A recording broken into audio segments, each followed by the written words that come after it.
What up, guys? Minix here, and welcome to Jurassic Park. Welcome to Jurassic Park. No, but really, I'm gonna give you 5 bigger brain Fortnite tips. These are 5, count them, 5 things that you can implement today or start practicing today that's going to help you be better at Fortnite. These are, again, 5 tips to have a bigger brain in Fortnite. Let's check it out.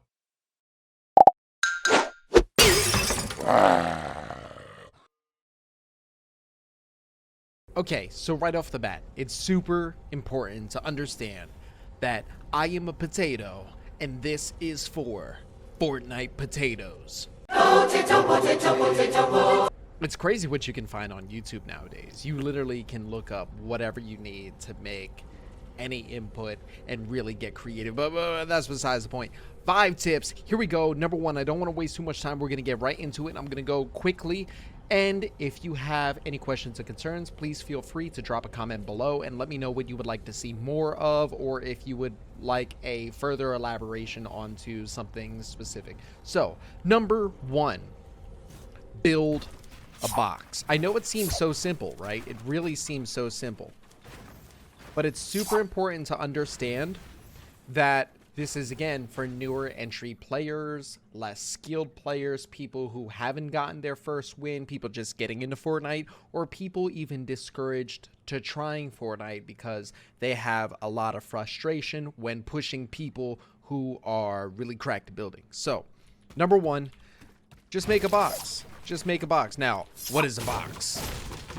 You might ask. I mean, not many of you are asking that, but if you don't know, this is what this is for. Bigger Brain plays, make a box, and some of you might know to make a box or know how to make a box, but don't use a box. When you can test a player who can build a lot better than you, you can really throw them off your game if you are just really good at building and protecting a box. So let's just pretend this is flat ground.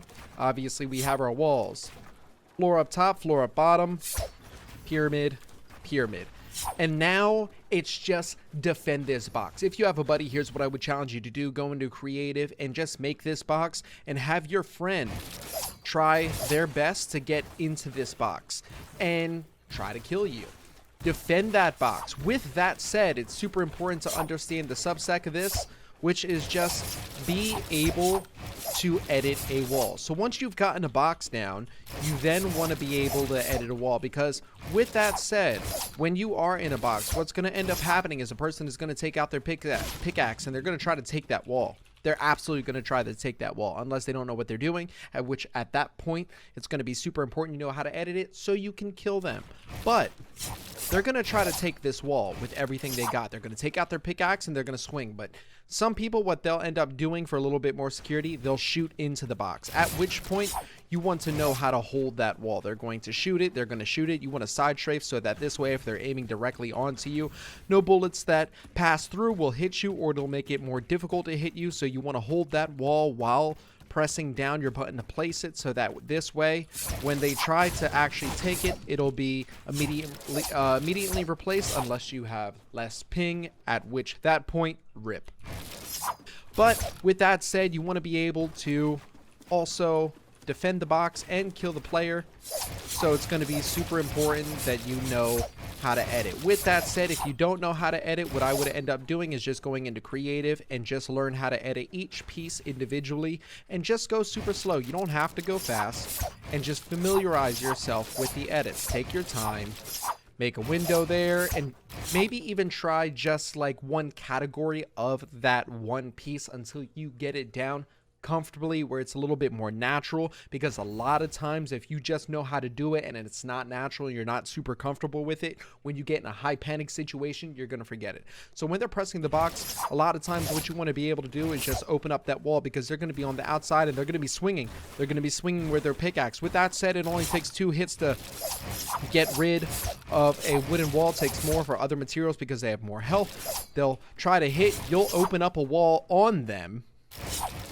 Maybe, right, let's say their body is somewhere in the center. Boom, they have their pickaxe out. You shoot them and then learn to reset it. So with that said, as you are learning how to edit the box, Get familiar with also resetting it. If you're not comfortable with the controller layouts, one thing that you don't need to compromise to is the current default button layout. Make it easier for you. Look up tutorial videos on how to actually change something that's comfortable for you. Try a couple others. Try a couple other controller or keyboard layouts, and whatever makes it most comfortable for you to reset and edit and build, that's what you want to use. There's so many out there. Definitely dabble into that. But slowly take your time. Go super slow at first. Learn how to edit that wall. And just do some of the edits that you feel like would be super beneficial. I personally just like the windows. The windows are very helpful. If you open up a corner, just be careful not to open up the corner where your body is. So for example, if I'm defending right here and I want to take a shot and I open up this, my body's now exposed, right? And if they have a partner or if there's somebody shooting behind, I am now vulnerable. Whereas if I open up here and I move to the left side, my body is less vulnerable, although it is vulnerable from anybody over in that area, but it's less vulnerable to the person in front of me, at which that point I can shoot and jump. So edit the wall. Another thing you also want to get familiar with is learning how to edit the other pieces, such as the floor. I know it's pretty simple. However, you need to understand that a lot of times in stressful situations, all this can go out of the window. This goes into my point number 2. And it actually ties into learning how to build a box or defending the box. A lot of times, a lot of players that I see that I play random duos with or my friends fail to put a pyramid on the floor. Why is it so important to put the pyramid on the floor? Let me show you. Let's say, for example, I'm an advancing player. I managed to take this wall. Let's say for some reason I have lower ping, or I just get lucky and I'm able to take that wall. Now, with that said, a lot of times what players will naturally do, they'll jump up and they'll throw a pyramid and then they'll open up and out, which then allows them to shoot at the player. But if the player is preemptive, they might drop a wall above, and then things get dicey. You really can get into a lot of theoretical situations, and honestly, go ahead and simulate them. See what you can do and see how you can defend it if it happens. But in this particular situation, since this is for newer players, I'm not going to get too deep into that, and we're going to keep to the basics. So with that said, a lot of times when someone takes this wall, they're going to try to put a pyramid inside or a ramp. So I take the wall, I open up a window. You naturally want to jump and put a pyramid so that you can go up and out, or you can go to the side, whatever you're most comfortable with. However, if the player is quick, they'll drop a cone on the inside. At that point, what it'll end up looking like is now you're coned if you are in the right position. But let's say, for example, I'm over here and they try to cone me. Now it'll be like that. If I jump, I am now above it, at which at this point you hope that these walls are yours. You hope that they're yours, and if they are, you can go out and be able to reorganize yourself. However, what it'll come down to is you're going to be in another box. Hopefully you learn by your mistake now, and we'll drop a pyramid down below you, which is step number 2. Use a pyramid in your own box. Now, there are some circumstances where a pyramid might not be beneficial. For example, let's say I'm above, I have a box, I don't have a pyramid here, and let's say my opponent drops on the side. He was up here. Let's just pretend he was up here. Let's say I did my pyramid and he drops down, right? And he tries to take it. He tries to take my box, tries to take my wall, and let's say he successfully does. But let's say this is a nice dip. Now that I'm in here, if I have a pyramid, it makes it difficult to do what I'm about to do.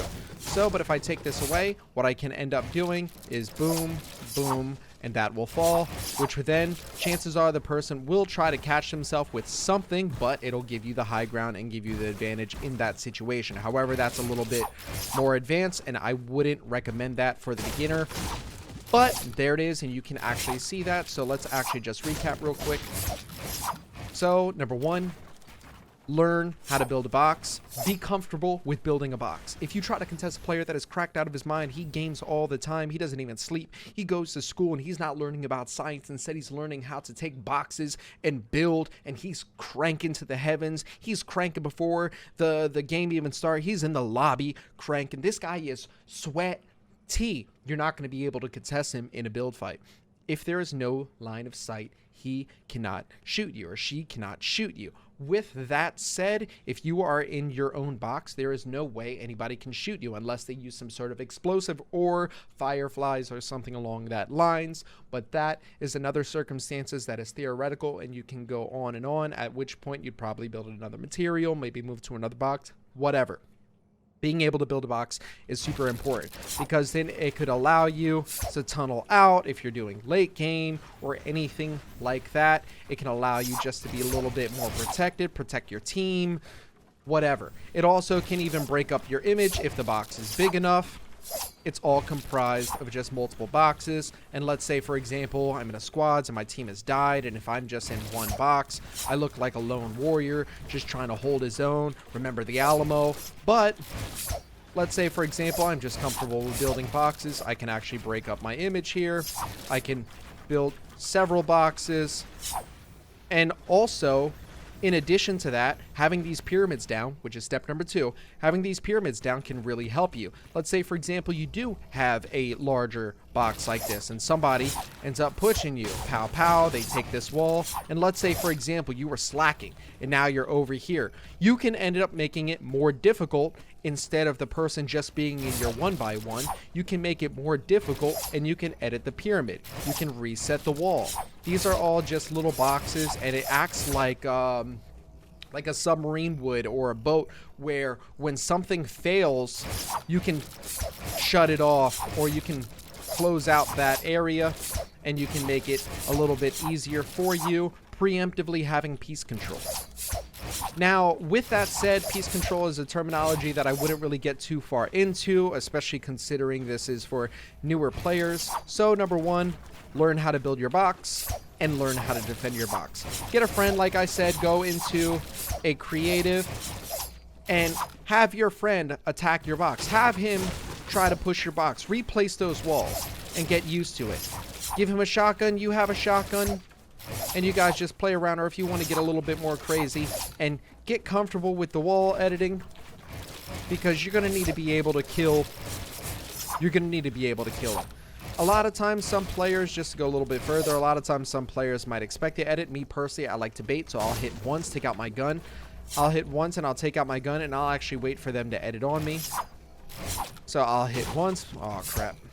Here we go, here we go, here we go.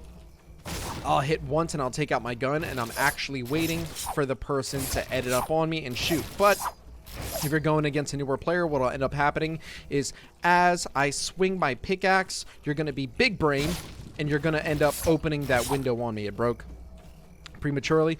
So I'd hit, you open up, pow, I get hit. A lot of times the player at this point might ramp to protect themselves. They might go up and they might contest your pyramid. But you have a pyramid on top, which is important for you to place because it adds a second layer of defense. So let's recap finally. Let me get out of the storm because, you know, I'm not trying to die. Let me actually go into an area here where there's nothing. Recap, you have 4 walls, you have a floor up top, pyramid up top too. You can double layer. You can double layer just by looking up. So if I just, even if I just look up on the top half of this wall in front of me, boom, you already see up top, there's a floor. And then if I do the same thing with a pyramid, I'm able to do that. So you don't have to panic and get all up here. You actually might end up making things harder for yourself. Just go ahead and just get down this box. Step number 2, making sure you have a pyramid in your box so that this way, when they open up this wall, when they do take that wall, they can't put anything there. What that looks like, if you don't, I can put a pyramid in there, I can cone you, I can put a ramp, and then at that point, it makes it very unpleasant because I could open up, I could open that up, pow. So make sure you have a pyramid in your box. Now, in some circumstances, this might not be necessary, especially when you're on later game and you're constantly moving and you need to conserve mats. Huge. But let's say, for example, you don't have a lot of mats and you really have to get this heal off and you don't need much time, but let's say you just need minis. You can actually use that pyramid for a variety of things. You can hide into it, especially if you're building metal or anything like that. And while they're destroying the walls, they now have to destroy the pyramid, at which at that point you may have already gotten off the heal. And let's say they're coming from this direction. I could open up this and I can use that pyramid to defend. So a lot of nice things you can do with the pyramid. Get used to it. Learn how to edit a wall. Editing a wall is so important. You can get the corner edits. And again, if you decide to do the corner edits, just make sure your body's not exposed, unless you're, of course, W keying into somebody's box. Then, you know, by all means, good luck. Get used to the corner edits. The corner edits are nice. The windows are great. You can use other edits like a door if you want to be unpredictable. You can split the wall down, what that looks like. Things like that. You can open up a little bit larger in case the corner edit's not your fancy. In case the corner edit you find is too small, go ahead and go 4 tiles. Boom, like that. If you really want to get crazy, just open it up in the arc. Bring them to the cathedral. You know what I mean? Get used to those windows. Those windows are key. Just go in creative and get used to just doing good solid windows and make them fast. Well, don't start off fast. Start off real slow. Make sure you get used to that reset, so that this way when they're swinging and they swung and now they open up, or let's say, for example, they're swinging over here and you open up and now they're pickaxing, they're like, oh snap, they might get flustered, they might panic right then and there, at which you point, you shoot, and then once they actually have their gun out, boom, you reset. Life is good. Life is good. But if they're smart and you don't have that pyramid down, they might throw a ramp so that they could defend themselves. So learn how to build and defend a box. That throws off a lot of good builders as well. They want you to contest for high ground. It gives them more advantage to be able to expose you to line of sight and be able to get that shot in, especially when they're a floor or 2 above. All they have to do is aim down. It's an easy headshot. Put yourself in a box. This is especially great when it's a chaotic situation. There's other players or unforeseen circumstances. A lot of this game as a battle royale is RNG, which is random number generator, which is like random probability. You can't account for everything, but you can mitigate your probability to work a little bit more in your favor than instead of just being out here and just trying to shoot them and just trying to take whatever shots and going 50-50. And then if they do know how to build, they'll style on you. It's terrible. Okay, so point number 3. This is super important, but this might seem a little difficult. I'm sure plenty of you guys have heard of 90s.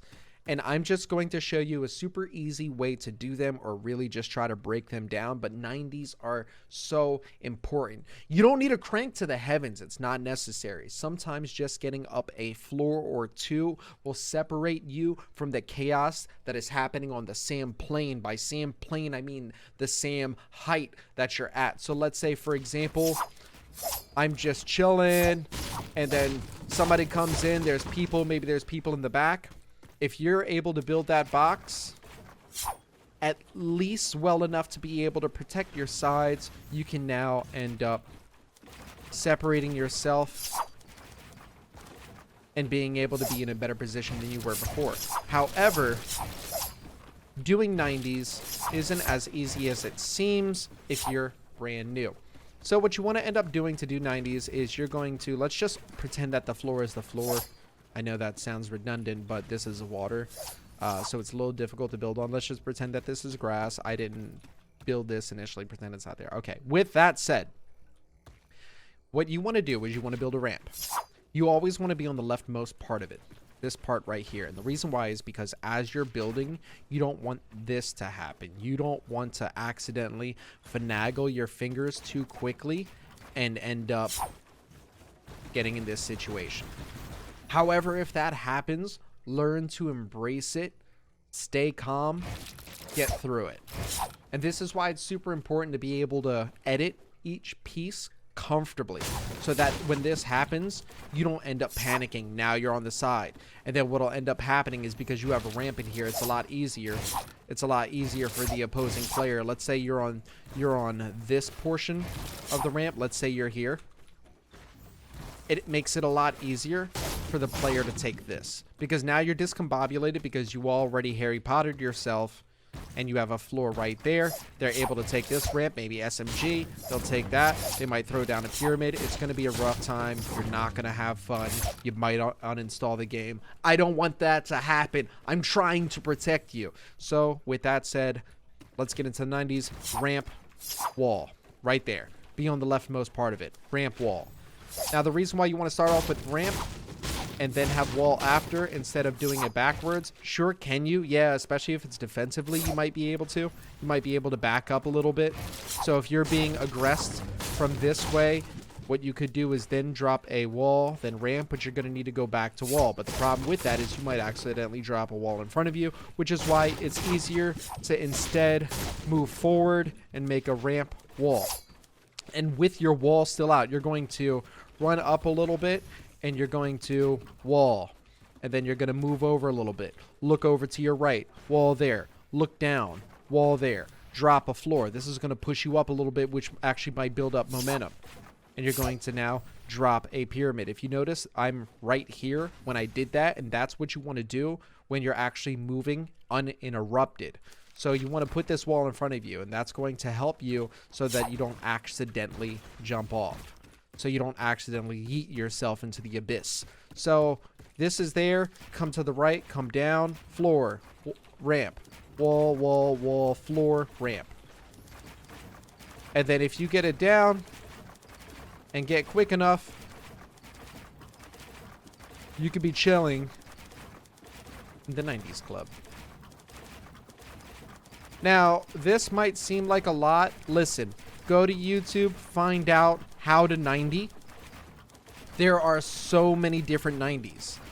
Some that might work better for you. I'm going to be honest, some of them are different in speed. Some of them are quicker than others. Don't even shoot for that. Don't focus on that. Find out what's the easiest for you, because fun fact, a lot of people really miss the ball when it comes to pub games. Especially if you're in like a lower elo, which I assume if you're playing skill-based matchmaking for solos or something like that, a lot of players won't do that. A lot of players won't 90. 90ing becomes too much. Instead, they're just trying to go for the kill. Now, what you don't want to do is overcompensate for build and not get into shots. There needs to be a nice harmony where you're actually shooting and building simultaneously. You don't want to get caught just building and they get off 180 damage on you just because you're focusing too much on building. If you Harry Potter yourself and they're taking shots, it might be the better alternative to actually bring out your gun. But if you're actually able to take high ground and put yourself in a better situation, this might be great, because when you're above in any time, it is easier to hit that headshot on the person because you are looking down. Whereas for them, they're looking up. That's a lot more difficult for them to hit you than it is to hit them. So learn how to 90. This actually correlates in with a box, because let's say, for example, somebody is pressing this wall and they're there. You can edit this pyramid up and then you can actually get into the groove of 90ing and really take this to the next level. But again, that's a little bit more intermediate. I wouldn't expect anybody to do that right off the bat. Please don't let me confuse you. That's not what I want you to take from this. Really, what I want you to take from this is learn how to 90. Just at least learn how to 90. It'll help you a lot, and get into just 90ing as often as you can. You get into a fight, 90. Well, now with that said, this is kind of another side tip. A lot of times people have this tendency when they get into a gunfight, especially in buildings, they have this tendency to forget to build. Get comfortable building. This is a side note. Just get comfortable building. It's so important just to be able to shoot, then build, shoot, then build, shoot, then build, shoot, then build. Because a lot of times, one thing you cannot control is the damage output unless it's for sure a headshot. and all of the projectiles are hitting it, something like a sniper where you know it's going to do the full damage, it might not be that necessary for you to build immediately, especially because when you throw down a wall while sniping, it might give up your location, especially if you're hiding behind natural cover. But with that said, if a person is right in front of you, don't get caught doing this. Don't get caught jumping around. Now, if you don't have any mats, you got to make yourself like the most unpredictable target to hit. You might stay low. You might just crouch. You might just jump around. Whatever it might be to secure that win, go for it. But if you have mats, pow, shoot them, drop that wall, get that ramp, take that high ground. And if they end up taking a wall, if they end up taking a ramp themselves, then go ahead, incorporate the 90. Now you're in high ground more, pow, pow. Now, there are so many theoreticals in this situation. For example, if you take that wall and ramp and they take that ramp and they go up as well, they could very well set a pyramid on you. Very possible. Now, at which that case, I would urge you guys to learn how to use a pyramid and learn how the pyramid actually interacts with a lot of pieces. You can reach so much, and this is going to lead into piece control as you feel more comfortable with building and you go to advanced tips. That's great. But in this particular situation, I'm going to assume that the person that you're going against is going to be equal skilled to you, at which point just having a ramp and wall is fine because it's going to give you a little bit of an advantage, where this person who just got hit, he had a plan, he doesn't remember his plan, and he's trying to pull up a Word document so that he can recall it. With that said, just while he's doing that, coming up, pow, it just mitigates your vulnerability. And if you get really crazy, which you could end up doing, let's say I go ramp wall, I can then edit and then go up to him this way. Whatever, get crazy with it after you have the fundamentals down. The last and final tip is embrace hot drops. Number 5, embrace hot drops. So number 1, learn how to build a box, learn how to defend the box, learn how to build the box, defend the box. A subsect, learn how to edit all the pieces as well with number 1.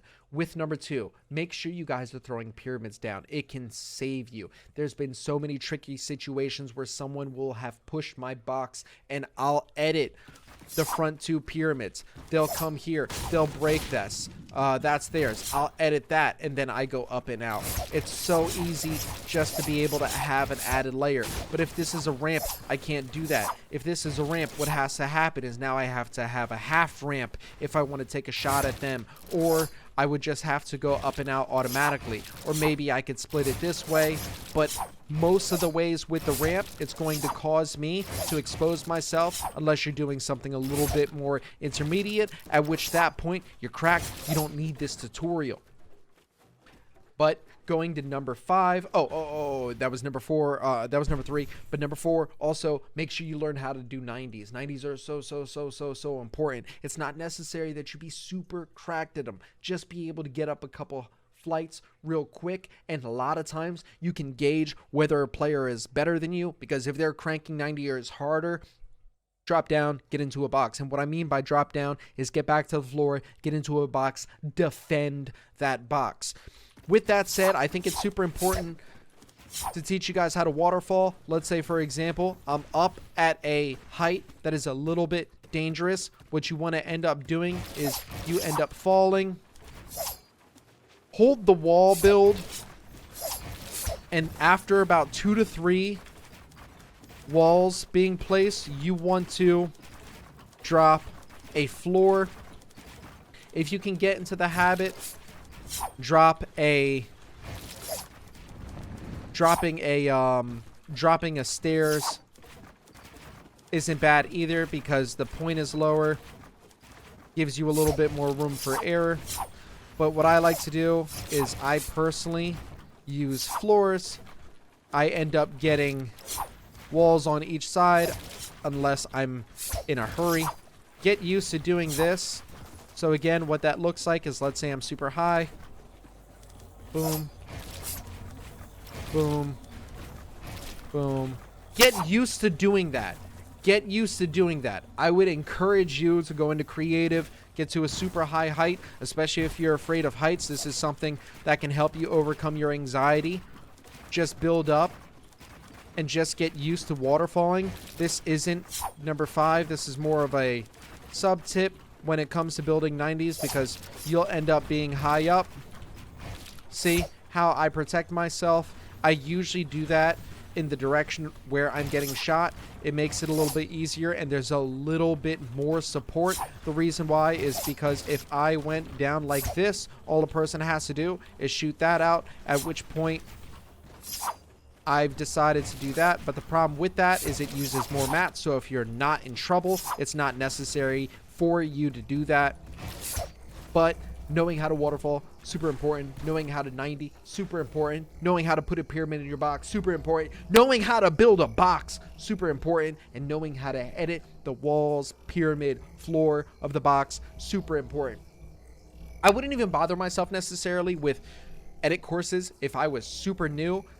Edit courses are nice because at least this way you can get into editing, whatever it might be. And a lot of times they'll put it in like certain situations where you can actually familiarize yourself with some of them. However, I find that if you're a super new player, this shouldn't be your priority. But once you actually have down the mechanics, you know what to do with the wall, you know how to build a box, you know how to 90, then move on. Then start doing the edit courses so you can get more familiar with the edit, so that this way you can be faster at it. It's not important for you to be the quickest 90er. It's not important for you to be the quickest editor, especially when starting off. However, in the future, this can help. So with that said, I would try to force yourself to beat your personal best if you're able to. But like, don't be discouraged if you can't. It's not important. Number 5, make sure that you embrace hot drops. The reason why I say this is because to get better at something, it's not how long you've done it for. It's not how long you've played Fortnite. It's about the frequency of engagements, how often you're getting into fights. When you drop a hot drop, especially if you're doing squads, if you're playing with friends, there are so many people. It's okay to lose. It's a battle royale. More than likely you will. It's professional players are up to like 10-15% win rate. Maybe some of them are even higher. I don't know everybody's win rate. But with that said, that's a 1, maybe 2 out of 10 chances that they're going to end up pulling that Vicroy. And if you end up landing at a drop that is further, a no-name location, what can end up happening is you'll spend 20 minutes, 30 minutes of just matting, getting material. You run in, you could get sniped, you could get pushed by a player, and really you're just playing Farm Simulator. But if you drop at a hot drop, it'll help you get into more engagements. This will make you feel a little bit more comfortable running into people. It might help you with your anxiety, and in addition, I think it'll help strengthen your game awareness. When I go in hot drops, really what I think of is like going to the gym.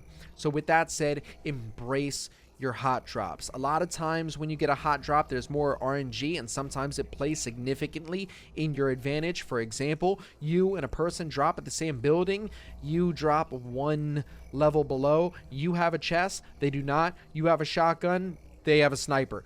With that said, the probability is highly in your favor. Now, sometimes RNG can work against you, but it's a little bit fairer when you go to, I don't even know if that's a word. It's a little bit more fair when you do a hot drop because they don't have mats, they don't have armor, and you might just end up getting lucky, especially if they're a better player. A lot of good players end up dying off the rip and not making it to the end because they get a little bit too thirsty, they're a little bit too aggressive, they're hunting the kills, they're trying to get a high kill coming out of their first hot drop. Hot drops are a great way to practice getting into engagements, and if you don't feel comfortable with that, go into Team Rumble. However, just keep in mind that Team Rumble can get a little bit more senseless because a lot of times people won't mat up as well as they need to, and in the later games it really just comes to like 50-50ing, and which is just like body for body or shot for shot with no actual building going on. And the the builds and the sheer amount of people sometimes can be a little bit unrealistic, but it can help strengthen with your frequency of engagement if you're having anxiety or if you find yourself panicking a lot. That's number 5. Guys, I really hope you guys enjoyed this. If you guys have any questions or concerns, please leave a comment below. And if you guys would like to see any more videos, I would love to hear from you. More than likely next week I'll do some sort of analysis, whether it's from a solo game, duo, or squad. Whatever, it's definitely going to be an analysis in actual gameplay. I'm super excited to see you guys. Min inks on everything. Till next time. Peace.